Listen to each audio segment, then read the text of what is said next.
Elon Musk, plane घुमाओ pilot. मगर sir 2 दिन बाद क्रिसमस है। इलॉन मस्क, तुमसे जो कहा बस वो करो, प्लेन को घुमाओ। प्लेन को एक बिल्डिंग के पास लैंड किया गया। इलॉन मस्क प्लेन से उतरे और अपने सिक्योरिटी गार्ड की तरफ देखा और कहा, मुझे चाकू दो जो तुमने मेरी सिक्योरिटी के लिए रखा है। सिक्योरिटी गार्ड ने बिना कुछ कहे चाकू इलॉन मस्क को दे दिया। इलॉन मस्क ने उस नाइफ को यूज करके सर्वर रूम के एयर वेंट्स खोले और रेंगते हुए सर्वर रूम के अंदर चले गए। उसी चाकू से इलेक्ट्रिकल कैबिनेट को खोला और सारी तारें बाहर खींच ली। इसके बाद इलॉन मस्क हंसते हुए बोले, कोई धमाका नहीं हुआ, इतना भी मुश्किल नहीं है एक सर्वर को बंद करना। सब इलॉन मस्क को देख रहे थे और उनके पसीने छूट रहे थे।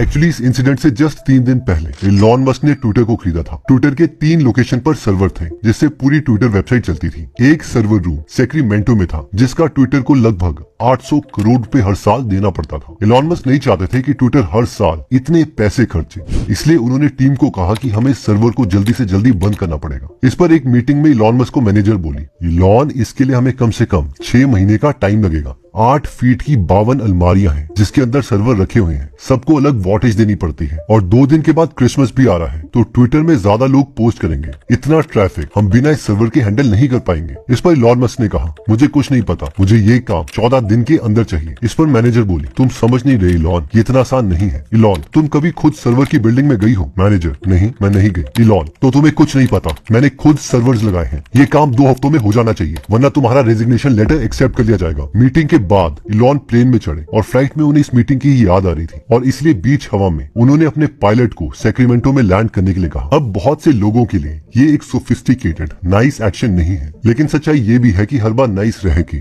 बिना इस एग्रेशन के काम नहीं हो सकता। एक बार स्टीव वॉजनायक, जो कि एप्पल के फाउंडर स्टीव जॉब के पार्टनर थे, उन्होंने इंटरव्यू में कहा कि स्टीव जॉब हमेशा गुस्से में रहता था, लोगों से मिसबिहेव करता था। अगर मैं उसकी जगह होता तो सब टीम मेंबर्स को साथ लेके चलता, उनका ख्याल रखता, सबको टाइम पर छुट्टी देता। पर फिर वो थोड़ी देर रुके और उन्होंने कहा, हाँ शायद फिर मैं कभी भी मैकबुक या आईफोन ना बनवा पाता। सेकंड पॉइंट कहता है, दे आर प्रैक्टिकल। ट्विटर खरीदने के बाद इलॉन को लगा कि ट्विटर ने कुछ ज्यादा ही लोग हायर कर लिए हैं और उन्हें इतने स्टाफ की जरूरत नहीं है। तो उन्होंने अपनी टीम को कहा कि मुझे ट्विटर में कोई भी ऐसा इंसान नहीं चाहिए जिसने मजाक में ही सही पर मेरे बारे में कभी भी कुछ बुरा कहा हो। मैं चाहता हूं कि तुम ट्विटर के एम्प्लॉइज के सारे सोशल मीडिया अकाउंट्स चेक करो, इवन कि वो जो ट्विटर में इंटरनल टीम में एक दूसरे को मेल करते हैं उन मैसेजेस को भी पढ़ो और कीवर्ड सर्च करो कि क्या किसी ने कभी मेरे बारे में कुछ बुरा लिखा है। सारे टीम मेंबर्स इलॉन को हैरानी से देख रहे थे। फिर इंजीनियर्स ने ये फिल्टर लगाने स्टार्ट किए और लोगों की एक लंबी लिस्ट बन गई जिन्होंने मस्क के बारे में कुछ ना कुछ बुरा लिखा था। टीम ने मस्क से पूछा कि क्या तुम चाहते हो कि हम ये मैसेजेस एम्प्लॉय को दिखाएं और उनसे पूछे कि इन्होंने ये क्यों लिखा। इस पर इलॉन मस्क ने कहा, नहीं, सबको निकाल दो। नेक्स्ट पॉइंट कहता है कि it's not always good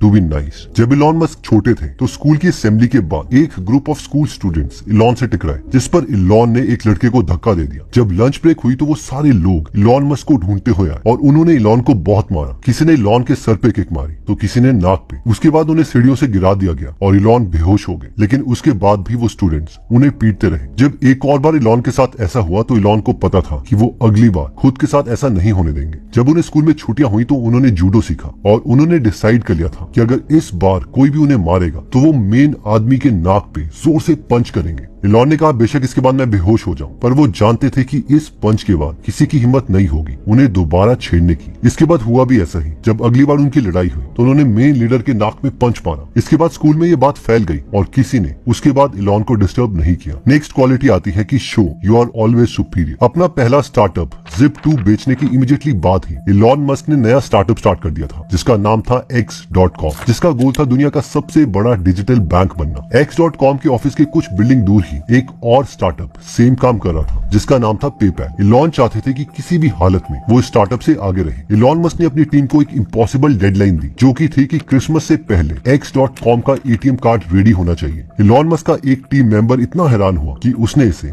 move कह दिया और इलॉन से कहा कि इम्पॉसिबल है। इस पर इलॉन मस्क ने कहा, मेरा माइंडसेट समझो, मैं एक ऑब्सेसिव कंपल्सिव नेचर का इंसान हूँ, जिसका मतलब है कि मुझे लाइफ में सिर्फ जीतना है और वो भी छोटी जीत नहीं, मुझे एक बड़ी जीत चाहिए, इसलिए कुछ भी करो लेकिन इस टारगेट को पूरा करो। मस्क पूरी टीम के साथ दिन रात इस टारगेट में लगे रहे। एक इंजीनियर ने 2 दिन तक लगातार काम किया और रात के 11 बजे वो घर गया, लेकिन 3 घंटे बाद ही 2 बजे उसे वापस बुला लिया गया, क्योंकि इलॉन मस्क ने उसे कहा कि तुम्हारे साथ वाला जो इंजीनियर था वो इतना थक गया है कि ऑलमोस्ट बेहोश होने वाला है, इसलिए जल्दी वापस आओ, हमें इस टारगेट को पूरा करना है। एनीवेज टारगेट पूरा हो गया। इलॉन मस्क और उनकी टीम जल्दी से अपने ऑफिस के पास वाले एटीएम मशीन के पास गई और X.com का कार्ड डाला। जैसे ही पैसे बाहर निकले वो सब बच्चों की तरह खुश हो गए और चिल्लाने लगे। इतने एग्रेसिव टारगेट्स रखने के बाद भी पेपैल X.com के बराबर ही चल रहा था, क्योंकि पीटर थिल और मैक्स लेफ्चिन जो कि पेपैल के फाउंडर थे वो भी मस्क की तरह एग्रेसिव थे, लेकिन इलॉन से ज्यादा डिसिप्लिन थे। दोनों कंपनीज को पता था कि उन दोनों को आपस में मर्ज करना ही पड़ेगा, इसलिए मस्क और पीटर थिल की मीटिंग एक रेस्टोरेंट में फिक्स करवाई गई।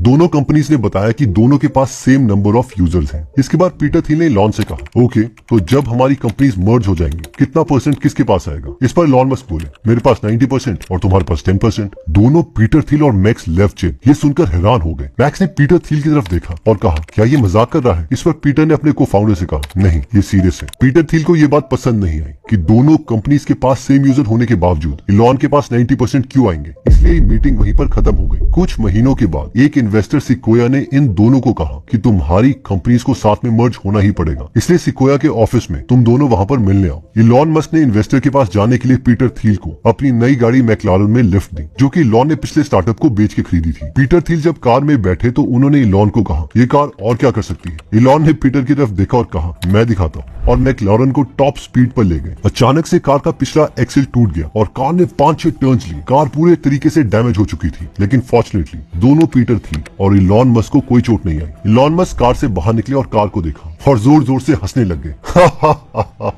पीटर थिल ने पूछा, तुम हंस क्यों रहे हो? इस पर इलॉन बोले, एक्चुअली कार की मैंने इंश्योरेंस ही नहीं करवाई थी। दोनों इसके बाद भी मीटिंग में इन्वेस्टर के पास में गए। वहां पर एक कॉमन फ्रेंड हैरिस ने पूछा, तुम लोग लेट क्यों हो गए? इस पर इलॉन बोले, कुछ नहीं, आज मैं पीटर थिल को बता रहा था कि मैं रिस्क लेने से डरता नहीं। ये सब होने के बाद ये डिसाइड हुआ कि दोनों इलॉन मस्क और पीटर थिल की कंपनीज को 50-50% शेयर ही मिलेंगे। बाद में जब इलॉन से पूछा गया कि जब तुम्हें पता था कि दोनों कंपनीज के पास सेम यूजर्स हैं और फाइनली 50-50% ही डिस्ट्रीब्यूट होने वाले हैं, तो तुमने शुरू में 90% क्यों बोला? इस पर इलॉन मस्क बोले, ये बस मेरे लिए एक गेम है। इन शॉर्ट वो हमेशा एक सुपीरियॉरिटी का इंप्रेशन बनाना चाहते थे। नेक्स्ट क्वालिटी आती है विजन ओवर पीपल प्लीजिंग। जुलाई 2021 को इलॉन मस्क लॉन्च पैड का चक्कर लगा रहे थे और उन्होंने देखा कि वहां पर बहुत ही कम एम्प्लॉइज काम कर रहे हैं। उसके सामने एक पतला सा सिविल इंजीनियर खड़ा था जिसका नाम एंडी कर्ब्स था। एंडी कर्ब्स को आज पिछले 3 हफ्तों में पहली बार छुट्टी मिली थी जिसमें उसे रात को काम नहीं करना था। इलॉन मस्क ने एंडी कर्ब्स को देखते ही कहा, व्हाट इज द प्रॉब्लम? सब लोग कहां पर है? काम क्यों नहीं हो रहा है? एंडी ने घबराते हुए कहा, आज फ्राइडे नाइट है तो सब